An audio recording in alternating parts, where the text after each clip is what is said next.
মানুষ তো বলে যে হাদিস আবার জাল হয় নাকি, বলে কি বলে কথা বলে, এই কথা বলার উদ্দেশ্য অনেকগুলো আছে।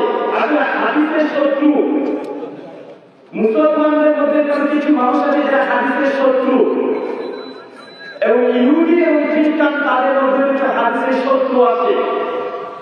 ইহুদি এবং খ্রিস্টান যারা ইসলামটাকে অস্বীকার করেছে, ইসলামটাকে গ্রহণ করেন মানে নাই, ইসলামের সবসময় বিরুদ্ধে তারা বিদ্বেষ ছড়াচ্ছে, এরা যেমন কিছু সংখ্যক আছে যারা হাদিসকে নিয়ে আল্লাহর জড়িত করে আক্রমণ করার কি করে কথা বলে। মুসলিমদের মধ্যে আছে যারা আহলে হাদিসকে ঠেকানোর জন্য, আহলে হাদিসদের আকীদা মানহাজকে ঠেকানোর জন্য এক শ্রেণীর মুসলমান আছে যারা হাদিসের শত্রু হয়ে দাঁড়িয়েছে। আজকের আলোচ্য বিষয়ে হাদিসের শত্রু, কি বললাম? আলোচনা বিষয়টা কেমন হয়ে গেল না? হাদিসের শত্রু হয় যে হাদিসের শত্রু আছে, এবং আপনাকে চোখে আঙ্গুল দিয়ে দেখানো যাবে যে হাদিসের শত্রু কতগুলো আছে। মনে রাখবেন, আমাদের গোটা মুসলিম উম্মার মধ্যে বর্তমান প্রেক্ষাপটে আমরা যেগুলো দেখছি, এক শ্রেণীর মানুষ আছে যাদের নিকটে হাদিস সহিহ জয়ীফ কিছু নেই, যারা মনে করে হাদিসের গ্রন্থে আসলেই সে হাদিস থেকে দলিল নেওয়া যায়, সে হাদিসের উপরে আমল করা যায়, সে হাদিস থেকে আকীদা পোষণ করা যায়। আছে না নয় কথা বলেন? এক শ্রেণীর মানুষের কাছে হাদিস সহিহ জয়ীফ জাল কোনো ক্যাটাগরি নাই, হাদিস মানে মানতে হবে, নবীর হাদিস কখনো জাল হয় না। এই শ্রেণীর মানুষ সবচেয়ে বেশি আছে মূর্খ সমাজে, যাদেরকে আমরা এক নামে বলতে চাই, তারা হচ্ছে ফেরকায়ে লাহাবি। ফেরকায়ে লাহাবি চেনেন? বুঝাতে পারছি না কথা মনে হয়। ফেরকায়ে লাহাবি কারা জানেন?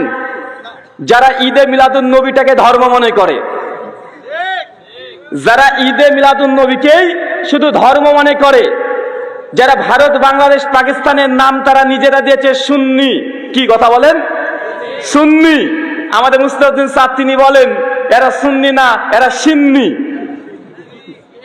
আর আমি তাদের নাম অনেক আগে দিয়েছি ফেরকায়ে লাহাবি, কারণ এদের মূল ধর্মটা তারা ইসলামটাকে মেনে নিয়েছে মাত্র চারটে জিনিসে। এক, কবর মাজারে গিয়ে সিজদা দাও।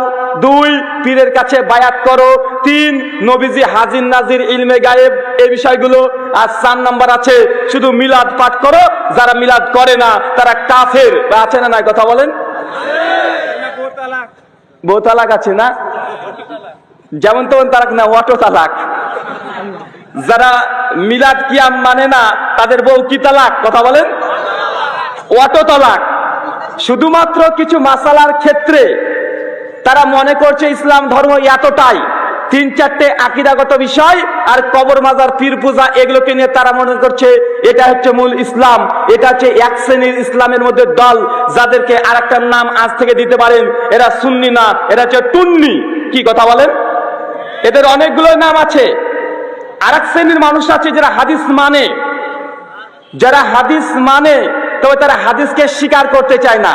তারা বলে যে আমরা নবীর হাদিস মানি না, আমরা সুন্নাত মানি। আছে না নাই কথা বলেন? হাদিস মানি না সুন্নাত মানি, এই দলটা তাদের কোনো উদ্দেশ্য নেই, শুধু আহলে হাদিসদের বিরোধিতা করার জন্য তারা এই আকীদা, এই মানহাজ তারা গোটা বাংলাভাষী মানুষের কাছে প্রচার করছে।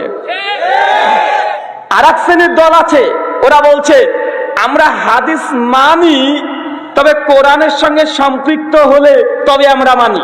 মানে কোরআন যে হাদিসগুলোকে সমর্থন করে সেগুলোকে মানি, আর কোরআনের বিরুদ্ধে যদি কোনো হাদিস চলে যায় সেগুলোকে আমরা মানি না। এই দল গোটা বাংলাদেশে নয়, বাংলা ভাষী মানুষের মধ্যে এখন গর্জে উঠছে সবচেয়ে বেশি। আছে না নাই কথা বলেন? আর এক শ্রেণীর দল আছে হাদিসের যারা শত্রু, মানে আপনাকে ক্যাটাগরি দেখাচ্ছি। হাদিসের যারা আরেক ধরনের শত্রু আছে, তারা বলে আমরা নবীর হাদিসই মানি না, মানে হাদিস শাস্ত্রকে পুরোটাকে অস্বীকার করছে। তাদেরকে বরঞ্চ তারা নিজেদেরকে দাবি করে আমরা আহলে কোরআন, আমরা কোরআনের অনুসারী, আমরা হাদিস মানি না। এবং তারা কোরআন রিসার্চ ফাউন্ডেশন নামে ঢাকাতে একটা সেন্টারও করেছে, 40 থেকে 45 খানা বই প্রকাশ করছে। তারা বলছে আমরা কোরআন মানি, হাদিস মানি না। আছে না নাই কথা বলেন? তার মানে হাদিসের শত্রু নাই? হাদিসের শত্রু একদম চতুর্দিক থেকে আছে। কারণ ইহুদি এবং খ্রিস্টান তারা খুব ভালোভাবে জানে মুসলিম জাতিকে কখনো কোরআন থেকে সরানো সম্ভব নয়। কারণ যারা কোরআন মানে না অর্থাৎ কোরআনের উপরে আমল করে না।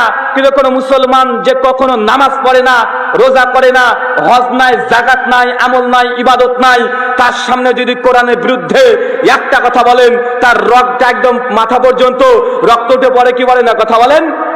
তাই ইহুদি খ্রিস্টানরা খুব ভালোভাবে লক্ষ্য করেছে, মুসলমানকে কোরআন থেকে দূরে সরানো যাবে না, কোরআনের প্রতি আমল করবে না ঠিক, কিন্তু কোরআনের বিরুদ্ধে বিরূপ মন্তব্য করলে মুসলমান মেনে নিতে পারে না। কিন্তু ইসলামকে ধ্বংস কিভাবে করবে? ইসলামকে ধ্বংস করার জন্য আর একটা জিনিস আছে, সেটা নবী মুহাম্মদ রাসূলুল্লাহ সাল্লাল্লাহু আলাইহি ওয়াসাল্লাম তার আদর্শকে যদি দুনিয়া থেকে মিটিয়ে দেওয়া যায়, তাহলে তারা অটোমেটিকই মুসলিমদের মধ্যে একটা দল তৈরি করবে, আর ইসলামের 50% নয় 90% ধ্বংস করতে তারা খুব তাড়াতাড়ি সফল হবে। এই জন্য মানুষের সামনে প্রচার করছে হাদিস মানা যাবে না, মানতে হবে সুন্নাত। হাদিস মানবো ওটা যেটা কোরআনের সঙ্গে সম্পৃক্ত, হাদিস আমরা কোনোটাই মানি না। এইভাবে বিভিন্ন রকমের চোরাগুলো উন্মুক্ত করছে। আপনাদের বাংলাদেশে যেন আহলে কোরআন মসজিদের খতিব বক্তৃতা দিচ্ছে, নাম হচ্ছে মুজাম্মেল হক, নাম শুনেছেন? এবং তার আলোচনাটা ইউটিউবে খুব ভাইরাল হয়েছে। তিনি বলছেন আমরা হাদিস মানি না। কেন হাদিস মানি না জানেন? যুক্তি পেশ করেছে কয়েকটা, দেখাবো কয়েকটা যুক্তি। খণ্ডন দরকার আছে না নাই? আমি কিন্তু আলোচনা অন্য কিছু করি না, আমি সেই যুক্তি খণ্ডন করি। আমার কাজ হচ্ছে তিনটা। এক, ইহুদি খ্রিস্টান নাস্তিক তারা যখন ইসলামের উপরে আক্রমণ করে, ইসলামকে ভুল প্রমাণ করার চেষ্টা করে, তখন আমি দলিল দিয়ে তাদেরকে আমি খণ্ডন করে থাকি, আমার এটাই কাজ। আর দুই, যখন মানহাজে আহলে হাদিসদের বিরুদ্ধে, আহলে হাদিসদের আকীদা আমলের বিরুদ্ধে যখন বাতিলরা আঙ্গুল তোলে, সেই সময় তাদের জবাব দিই, এটা আমার কাজ। এ ব্যতীত আমার কোনো ওয়াজ নাই। কথা কি আমার বুঝতে পারছেন? মানে দুই দিক থেকে আমি আলোচনা করি। আল্লাহ সুবহানাহু ওয়া তাআলা এই কথাগুলো বলার তৌফিক দান করো, সকলে পড়ি আল্লাহুম্মা আমিন। সম্মানিত দর্শক মণ্ডলী, তাদের একটা মূল যুক্তি, তারা বলছে সহিহ বুখারীতে একটা হাদিস আছে কিতাবুত তাহারাতে, হাদিস নাম্বার 247, নবী মূসা আলাইহিস সালাম একটা ঘটনা আছে। কোন নবীর কথা বলেন? নবী মূসা আলাইহিস সালামের। আহলে কোরআনদের দাবি যে বুখারী শরীফে নবী মূসাকে ইমাম বুখারী ন্যাংটা করে ছেড়ে দিয়েছে। নাউজুবিল্লাহ মিন জালিক। কেন?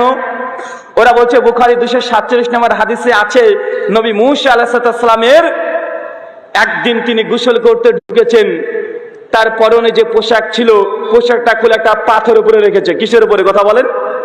একটা পাথরের উপরে। গোসল করে ফিরে এসে দেখছে মূসা আলাইহিস সে পোশাকটা নেই, পাথরটা নিয়ে দৌড়তে শুরু করেছে, পাথর নিয়ে পালিয়ে যাচ্ছে। আর নবী মূসা আলাইহিস সালাম ওই অবস্থাতে তার পোশাক নেশার জন্য পাথরের পিছু ধাওয়া করছে, পাথরে ধরে মূসা আলাইহিস সালাম ধরে দৌড়তে থাকে। একটা পর্যায়ে চলে আসে, ওই পাথর থেকে ওই কাপড়টাকে নিয়ে নেয়, পোশাকে পরনে পরিয়ে ফেলে, তারপর তার লাঠি দিয়ে পাথরটাকে আঘাত করতে শুরু করে দেয়।